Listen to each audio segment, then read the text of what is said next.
नमस्कार। महात्मा गांधी काशी विद्यापीठ। विषय हिंदी, कक्षा ए में तृतीय सेमेस्टर, तृतीय प्रश्न पत्र। पत्र का शीर्षक हिंदी साहित्य का इतिहास, मीरा की कविता, भाषा और शिल्प। विचार बिंदु: मीरा की उपस्थिति के मायने, मीरा की निजी विशेषताएं, भक्ति के विशिष्ट पक्ष, काव्य भाषा यानी राजस्थानी, ब्रजभाषा, गुजराती और रेखता के पद। प्रिय शिक्षार्थियों, नमस्कार। आज का व्याख्यान मीरा पर केंद्रित है। मीरा पर केंद्रित इस व्याख्यान में मीरा की कविता की विविध पक्षों की समझ आप साफ कर पाएंगे। आप यह समझ पाएंगे कि मीरा की भक्ति किस तरह अपने स्थापत्य में सामंतवाद और पुरुष आधिपत्य को भी चुनौती देती है। ठीक इसी तरह मीरा की कविता के जो विभिन्न पाठ हैं, जैसे राजस्थानी पाठ या ब्रजभाषा पाठ या गुजराती पाठ, उन पाठों के विविध संदर्भ हैं। लिहाजा उन पाठों में संकलित कविताओं के अंदाजे बयां भी अलग अलग हैं। साथ ही मीरा की कविता की अन्य बातें भी इस व्याख्यान से आप समझ पाएंगे। आइए मीरा पर बात करते हैं। मीरा के विलक्षण व्यक्तित्व और रचनाधर्मिता के बारे में काफी विवाद है। फिलहाल उनके विस्तार में न जाकर इस बात से यह समझना काफी आसान है कि वे जनता को इस कदर अपनी लगती रहीं कि उनके व्यक्तित्व और रचनात्मकता के इर्द गिर्द अपनेपन के मनोभाव गाढ़े रंग में रंग दिए गए। यह किसी रचनाकार की सफलता का सबसे बड़ा प्रमाण है कि वह शास्त्र की मर्यादा के बोझ तले न दबकर जनता की भावनाओं के शीर्ष पर प्रतिष्ठित हो जाए। मीरा निर्विवाद रूप से ऐसी ही रचनाकार हैं।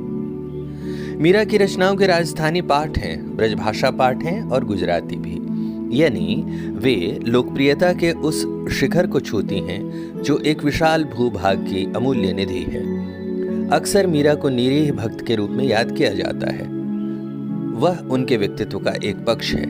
यह पक्ष भक्ति काल के आत्मनिवेदन और आत्मदया के उस रूप की युगीन विशेषता से ही संबंधित है, जहां आराध्य के सामने खुद के संपूर्ण समर्पण का मनोभाव सक्रिय है।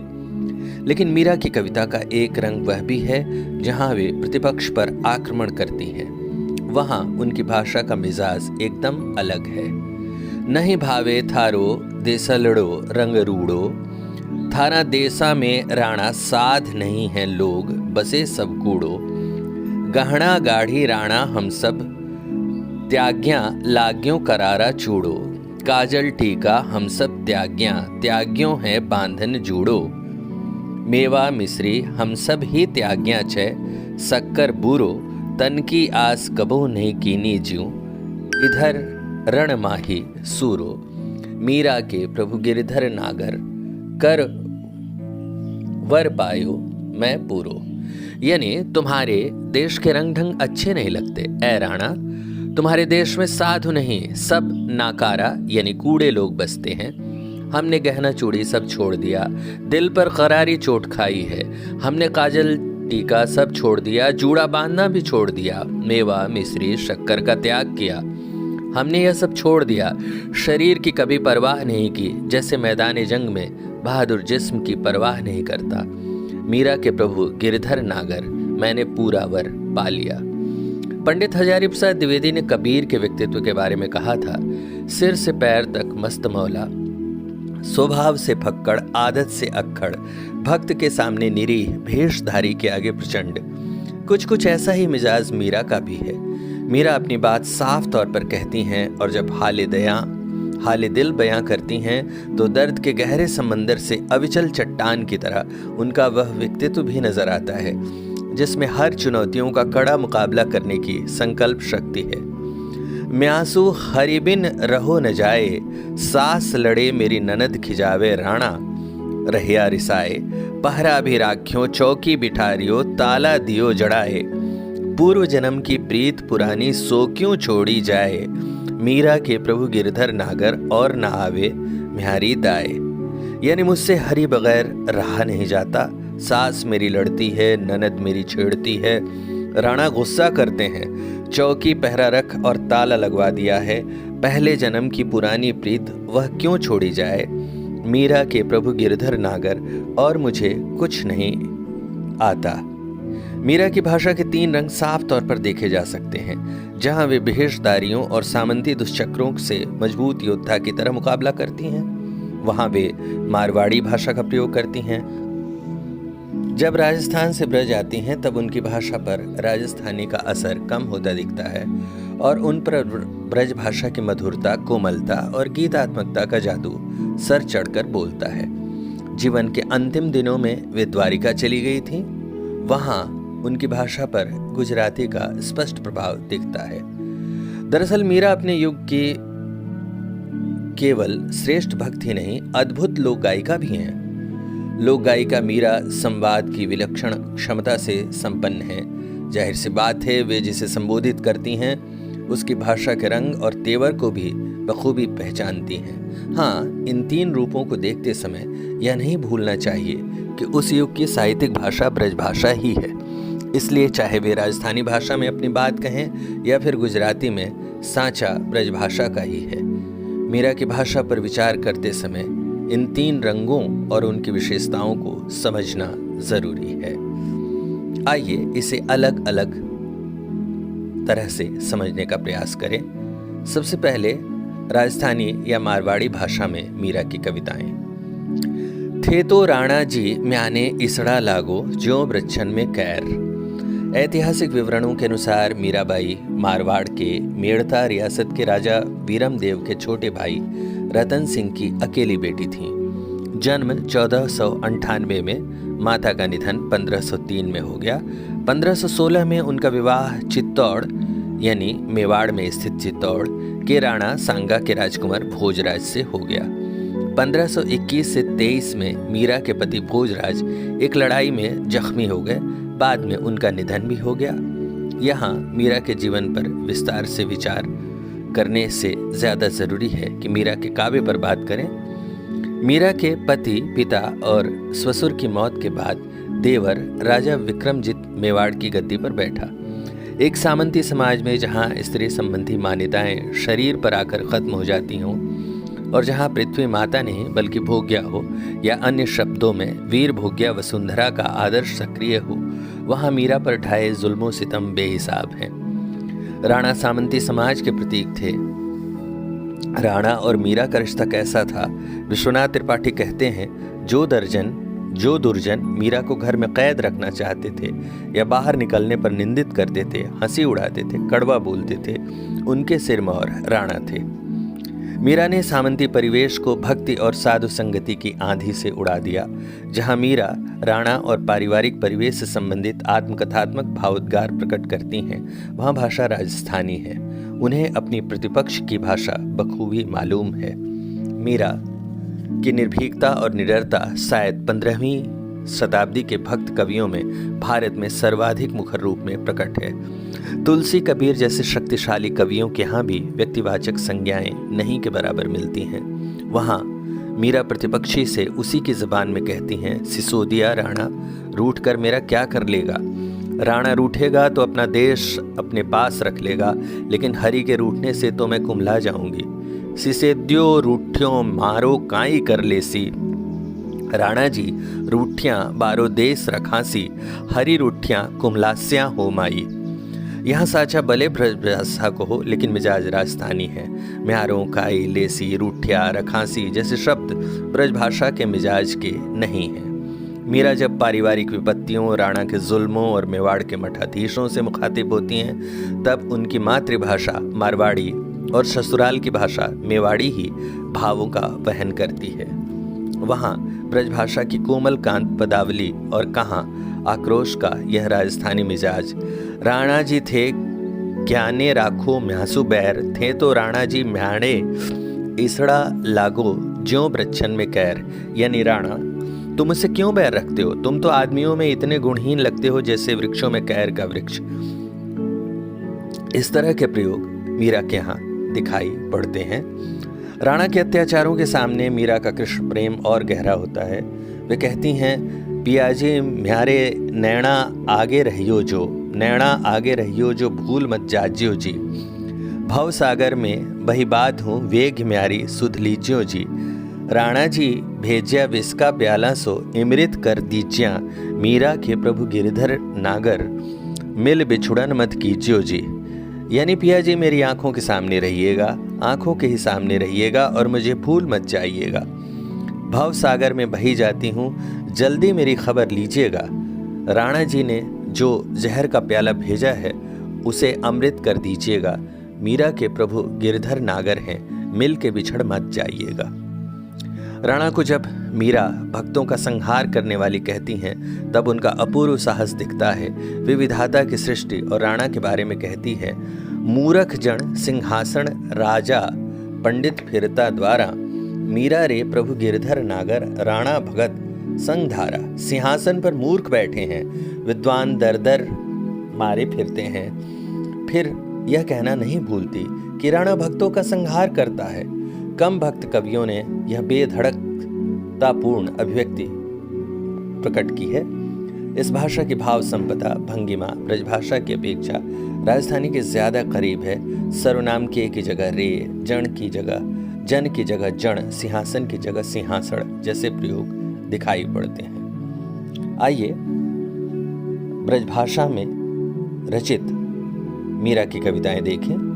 ज्यों चातक घन को रटे, मछली जिमी पानी हो। मीरा मेवाड़ से जब अपने पीहर पहुंचती है तब भी राजघराने की मर्यादा ने विधवा द्वारा उन्मादपूर्ण भक्ति और साधी संगति को अनुचित ठहराया। फिर वे वृंदावन चली गईं। राजस्थान से ब्रजभूमि आने के बाद राजस्थानी मातृभाषा की छाया कभी कभी नजर आती रही, लेकिन मीरा अपनी बात मुख्यतः ब्रजभाषा में कहने लगी। अब म्यासू, काई, हिवड़ो, नैना जैसे प्रयोग कम होने लगे। कृष्ण भक्ति की मानक भाषा ब्रज भाषा ही है। अब म्यारी की जगह मोरी और म्यारे की जगह मोहे जैसे ब्रज प्रयोगों की तरफ मीरा की भाषा उन्मुख होती दिखने लगी। आज अनारी लोगिया सारी, बैठ कदम की डार माए, सखी सयानी मोरी हसत है, हंस हंस दे मोही तारी माए। वृंदावन में लंबे समय तक मीरा वैष्णव भक्त कवियों के संपर्क में रही। इस कारण उनकी ब्रजभाषा प्रौढ़ता की ओर स्वाभाविक रूप से विकसित हुई। हालांकि मातृभाषा मारवाड़ी और ससुराल की भाषा मेवाड़ी के कुछ प्रयोग अब भी कभी कभार मिलते रहे, लेकिन राजधानी को एक हद तक हटाकर ब्रजभाषा प्रतिष्ठित हुई। उनके काफी प्रसिद्ध और लोकप्रिय पदों में ब्रजभाषा की प्रवाहमयता, संगीतात्मकता और कोमलता नजर आती है। जैसे मेरे तो गिरधर गोपाल दूसरो न कोई, जाके सिर मोर मुकुट मेरो पति सोई। तात मात बंधु अपनो न कोई, छाड़ी दई कुल की कान का करी है कोई। संतन ढिग बैठ बैठ लोक लाज खोई, चुनरी के किए टूक ओढ़ लई लोई। मोती मूंगे उतार बन माला पोई, असवन जल सींच सींच प्रेम बेल बोई। अब तो बेल फैल गई आनंद फल होई, दूध की मथनियाँ बड़े प्रेम से बिलोई। माखन जब काढ़ लियो छाछ पियो कोई। इस पद की भाषा ब्रजभाषा है। एक समय यह बहस चली, किसी न किसी रूप में अब भी जारी है कि मीरा की भाषा क्या है। मतभेद 3 स्तरों पर कायम है, राजस्थानी, ब्रजभाषा और गुजराती। यह बहस दरअसल बेमानी है। सच तो यह है कि मीरा जैसी रचनाकार के लिए भाषाई जकड़बंदी प्रिय हो ही नहीं सकती। वे विद्रोहिणी कवियत्री हैं और उनका यह रुख भाषाई स्तर पर भी कायम है। वे लोक रचनाकार हैं, अन्य अर्थों में अपने समय की श्रेष्ठ भक्त लोक गायिका। वे जानती हैं कि संवाद की भाषा की स्थानीय रंगतों में ही अपनी बात कही जा सकती है, यानी इसकी भरपूर संभावना है कि खुद मीरा ने अलग अलग भाषाओं का अलग अलग समय में प्रयोग किया हो। यह स्वाभाविक भी है। परिवेश का भाषा पर सबसे गहरा प्रभाव होता है और लोक संत और लोक गायिका मीरा इस मर्म को बखूबी जानती हैं। मीरा अपने अंतिम दिनों में गुजरात चली गईं। उनका देहावसान द्वारिका में हुआ। गुजरात में उनके नाम से काफी पद प्रचलित हैं। वे गुजराती लोक मन में गहरे रची बसी हैं। प्राचीन संकलन डकोर के अनेक पद गुजराती भाषा के हैं। अधिकांश ब्रजभाषा और राजस्थानी और हिंदी विद्वान और कुछ एक गुजराती भी उनके नाम से प्रचलित गुजराती रचनाओं को अप्रामाणिक मानते हैं। यहाँ उन मतों को दोहराना या उद्धृत करना अभीष्ट नहीं है, पर यह मान लेने में कोई परेशानी नहीं होनी चाहिए कि इस बात की भरपूर संभावना है कि मीरा की मातृभाषा राजस्थानी और अर्जित भाषा ब्रजभाषा पर गुजरात प्रवास के दौरान गुजराती का अच्छा खासा प्रभाव पड़ा होगा। जिस लोक में वे अपने उन्मत्त प्रेम का वर्णन कर रही थीं, उनका प्रभाव उनकी भाषा पर न पड़े, यह कहना दुराग्रह ही होगा। निस्संदेह उनके कुछ पद गुजराती भाषा के प्रभाव वाले रचे गए, जैसे प्रेमनी प्रेमनी रे, मने लागी कटारी प्रेमनी रे, जल जमुना माँ भरवा गया, ता हती नागर माथे हेमनी रे, कांचे ते तातड़े हरी जीरा बांधी, जेम खेचे तेम तेमनी रे, मीरा कहे प्रभु गिरधर नागर, शामली सूरत शुभ एमनी रे। लोक वाणी और मीरा की भाषा पर बातचीत करने के पहले यह भी देख लें कि मीरा के भाषा के एक और रंग भी दिखाई पड़ते हैं, जिन पर उर्दू के मशहूर साहित्यकार अली सरदार जाफरी ने विचार किया और उन्हें हिंदी में संकलित किया। राजकमल प्रकाशन से 2004 में प्रकाशित इस संकलन की भूमिका डॉक्टर सफदर आह सीतापुरी ने लिखी है। सीतापुरी ने मीरा की भाषा का उल्लेख करते हुए उनकी कविता में रेख्ता की रंगत का उल्लेख भी किया है। वे कबीर के कविताई में भी ऐसी रंगत का उल्लेख करते हैं। उनके अनुसार मीरा के यहाँ रेख्ता भी मौजूद है।